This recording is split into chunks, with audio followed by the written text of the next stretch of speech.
నిన్న రాత్రి అంబేద్కర్ విగ్రహం పైన ఏ రకంగా దాడి చేశారు, ఎలా దాడికి తెగబడ్డారు, సామాజిక న్యాయ శిల్పాన్ని ధ్వంసం చేసేటటువంటి కుట్ర ఎవరి ఆదేశాలతో జరిగింది? ఒక్కసారి ఆ దృశ్యాలను చూస్తాం. చూడండి ఎంత దారుణంగా ఉందంటే ఈరోజు రాష్ట్రంలో హత్యలు, అత్యాచారాలు, దాడులు, విధ్వంసాలు, ఆఖరికి అంబేద్కర్ విగ్రహాన్ని కూడా ధ్వంసం చేయడానికి సిద్ధపడ్డారంటే ఏంటి ప్రభుత్వం? అసలు ప్రజాస్వామ్యం ఉందా, చచ్చిపోయిందా? రాత్రి 9 గంటల ప్రాంతంలో అక్కడున్న భద్రతా సిబ్బందిని, పోలీసుల్ని అందరినీ బెదిరించి గేట్లు మూసి దానిపైన దాడికి తెగబడ్డారు. ఈ రాష్ట్రంలో అంబేద్కర్ రచించినటువంటి రాజ్యాంగం అమలు కాకూడదు. కేవలం రెడ్ బుక్ రాజ్యాంగం మాత్రమే అమలు కావాలి. అంబేద్కర్ రాజ్యాంగం వద్దనుకుంటే ఏం చేయాలి? అంబేద్కర్నే లేకుండా చేయాలి. అంటే ఒక సింబాలిక్గా చెప్పాలనుకుంటున్నారు వీళ్ళు. ఈ రాష్ట్రంలో అంబేద్కర్ కానీ, అంబేద్కర్ రచించినటువంటి రాజ్యాంగం కానీ ఉండదు. కేవలం రెడ్ బుక్ రాజ్యాంగమే ఉంటుంది. రెడ్ బుక్ రాజ్యాంగం ప్రకారం ఈరోజు అంబేద్కర్ విగ్రహాన్ని ధ్వంసం చేయడానికి కూడా మేము సిద్ధపడతాం. పోలీసులైనా చూసి చూడనట్లు వ్యవహరించాల్సిందే. పోలీసులైనా కళ్ళు మూసుకోవాల్సిందే ఇలాంటి దారుణాలు జరుగుతుంటే. సీతారామపురంలో, నంద్యాల జిల్లాలో సుబ్బారాయుడిని అత్యంత కిరాతకంగా చంపేస్తుంటే పోలీసులు ఉన్నారు సార్, ఎస్ఐ ఉన్నారు, 2 కానిస్టేబుల్ ఉన్నారు. వాళ్ళ సమక్షంలోనే వాళ్లను బెదిరించి చంపేశారు. ఈరోజు ఆ విగ్రహం దగ్గరికి ప్రజలందరూ కూడా సాయంత్రం అయితే అక్కడికి వస్తారు. అక్కడికి వచ్చి సేద తీరుతారు, ఆహ్లాదంగా అక్కడ పర్యటిస్తారు. అక్కడ ఉన్నటువంటి అతి గొప్పగా నిర్మించినటువంటి మ్యూజియాన్ని సందర్శిస్తారు. ఆ పార్కులో కాసేపు కూర్చుంటారు. అంబేద్కర్ రచించినటువంటి రాజ్యాంగం గురించి చర్చించుకునే వాళ్ళు ఉన్నారు. కుటుంబంతో సహా అక్కడికి వచ్చేవాళ్ళు ఉన్నారు. పిల్లలతో వచ్చేవాళ్ళు ఉన్నారు. ఇలా అందరూ ఉండగానే ఒక్కసారిగా పచ్చమోక దాడి చేసి అందరినీ తరిమి కొట్టి ఆ విగ్రహాన్ని ధ్వంసం చేయాలని కుట్ర చేశారంటే ఏ స్థాయికి చేరుకుంది? ఈ పచ్చ సైకోయిజం పరాకాష్ఠకు చేరిందనడానికి ఇంతకంటే నిదర్శనం ఏం కావాలి? ఒకటి మాత్రం నిజం సార్, ఇటువైపేమో విధ్వంసం చేస్తున్నారు, అటువైపేమో హత్యలు చేస్తున్నారు.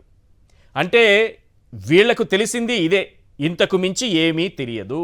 ఇదే వీరి పరిపాలన. దీనికి కారణం కూడా మీ అందరికీ తెలుసు.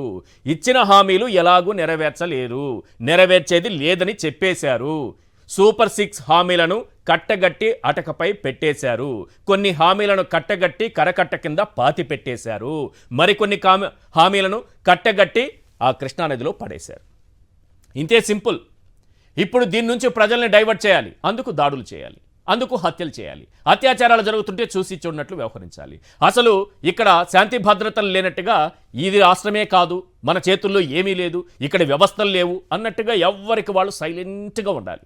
జరిగే పనులన్నీ జరిగిపోతూ ఉండాలి. అంబేద్కర్ విగ్రహం పైన దాడి ఏంటి సార్?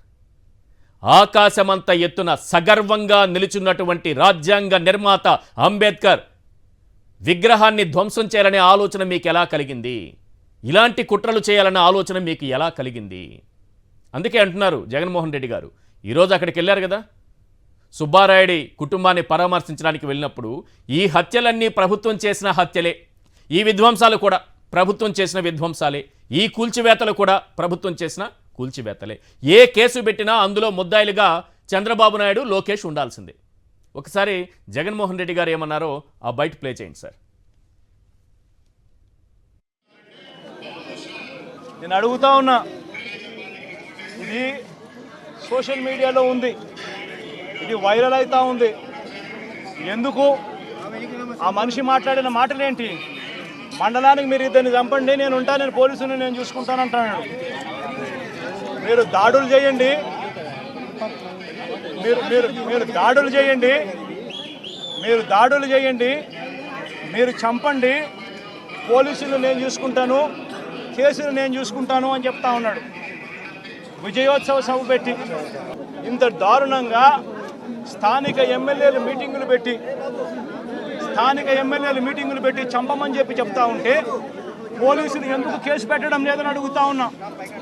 లా అండ్ ఆర్డర్ బతకాలి అనంటే, ఇది ఆగిపోవాలి, రాష్ట్ర వ్యాప్తంగా కూడా ఆగిపోవాలి అనంటే చంపిన వాళ్ళను మాత్రమే ఇరికించడం, చంపిన వాళ్ళను మాత్రమే కాదు కేసులో పెట్టడం, ఆ చంపిన వాళ్లకు ప్రొటెక్షన్ ఇచ్చే వాళ్ళను కూడా ఎప్పుడైతే స్టేషన్లలో పెట్టడం మొదలు పెడతామో అప్పుడే ఈ రాష్ట్రంలో లా అండ్ ఆర్డర్ నిలబడుతుంది.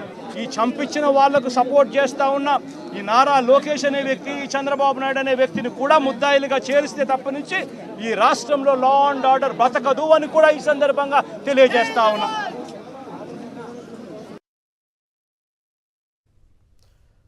జగన్మోహన్ రెడ్డి గారు మంచివారు కాబట్టి ముద్దాయిలుగా చేర్చండి అంటున్నారు. అదే ప్రజా కోర్టులో వీళ్ళు ఎప్పుడో దోషులుగా తేలిపోయారు. ఇంకా ముద్దాయిల స్థాయిలో లేరు వాళ్ళు. ప్రజా కోర్టులో ఎప్పుడో దోషులుగా తేలిపోయినటువంటి పరిస్థితి. ఎందుకంటే రెడ్ బుక్ రాజ్యాంగం అనేది రాష్ట్రానికి మొత్తానికి కలిపి ఒకటి ఉందని మనం అనుకుంటున్నామేమో. కాదు. జిల్లా స్థాయిలో ఒకటి ఉంటుంది, మండల స్థాయిలో ఒకటి ఉంటుంది, గ్రామ స్థాయిలో ఒకటి ఉంటుంది, పట్టణ స్థాయిలో ఒకటి ఉంటుంది, ఆఖరికి స్థానికంగా ఉన్నటువంటి నాయకుడు తయారు చేసుకున్నటువంటి రెడ్ బుక్ ఒకటి ఉంటుంది. ఆ రెడ్ బుక్ ఆధారంగానే స్థానికంగా, లోకల్గా, గ్రామ స్థాయిలో, పట్టణ స్థాయిలో ఎక్కడికక్కడ చంపుకుంటూ, ఎక్కడికక్కడ విధ్వంసాలు చేసుకుంటూ, ఎక్కడికక్కడ దాడులు చేసుకుంటూ, ఎక్కడికక్కడ తలలు పగలగొడుతూ ముందుకు పోతున్నారు. ఇది రెడ్ బుక్ రాజ్యాంగం చెబుతోంది. అసలు ఈరోజు అంబేద్కర్ విగ్రహం పైన దాడి చేశారంటే గతంలో చంద్రబాబు నాయుడు గారు ఎస్సీలో పుట్టాలని ఎవరు కోరుకుంటారు అంటారు. ఆ పార్టీ నాయకులు ఏమంటారంటే, అరే దళితులు మీకెందుకురా రాజకీయం, మేము చేస్తామంటూ బూతులు మాట్లాడతారు. ఇంకో నాయకుడు ఏం మాట్లాడతారంటే, అసలు ఈ దళితులు స్నానమే చేయరు, చదువుకోరు, శుభ్రంగా ఉండరు అని నీచంగా మాట్లాడతారు. వారు మాట్లాడిన మాటలేంటి, ఈరోజు రాష్ట్రంలో ఉన్నటువంటి పరిస్థితులు ఏంటి, ఒకవైపు హత్యలు జరుగుతున్నాయి, మరోవైపు దాడులు జరుగుతున్నాయి. అంబేద్కరే వీటికి సాక్షిగా నిలబడ్డారని ఆ అంబేద్కర్ విగ్రహాన్ని కూల్చేటటువంటి కుట్రలు కూడా జరుగుతున్నాయి.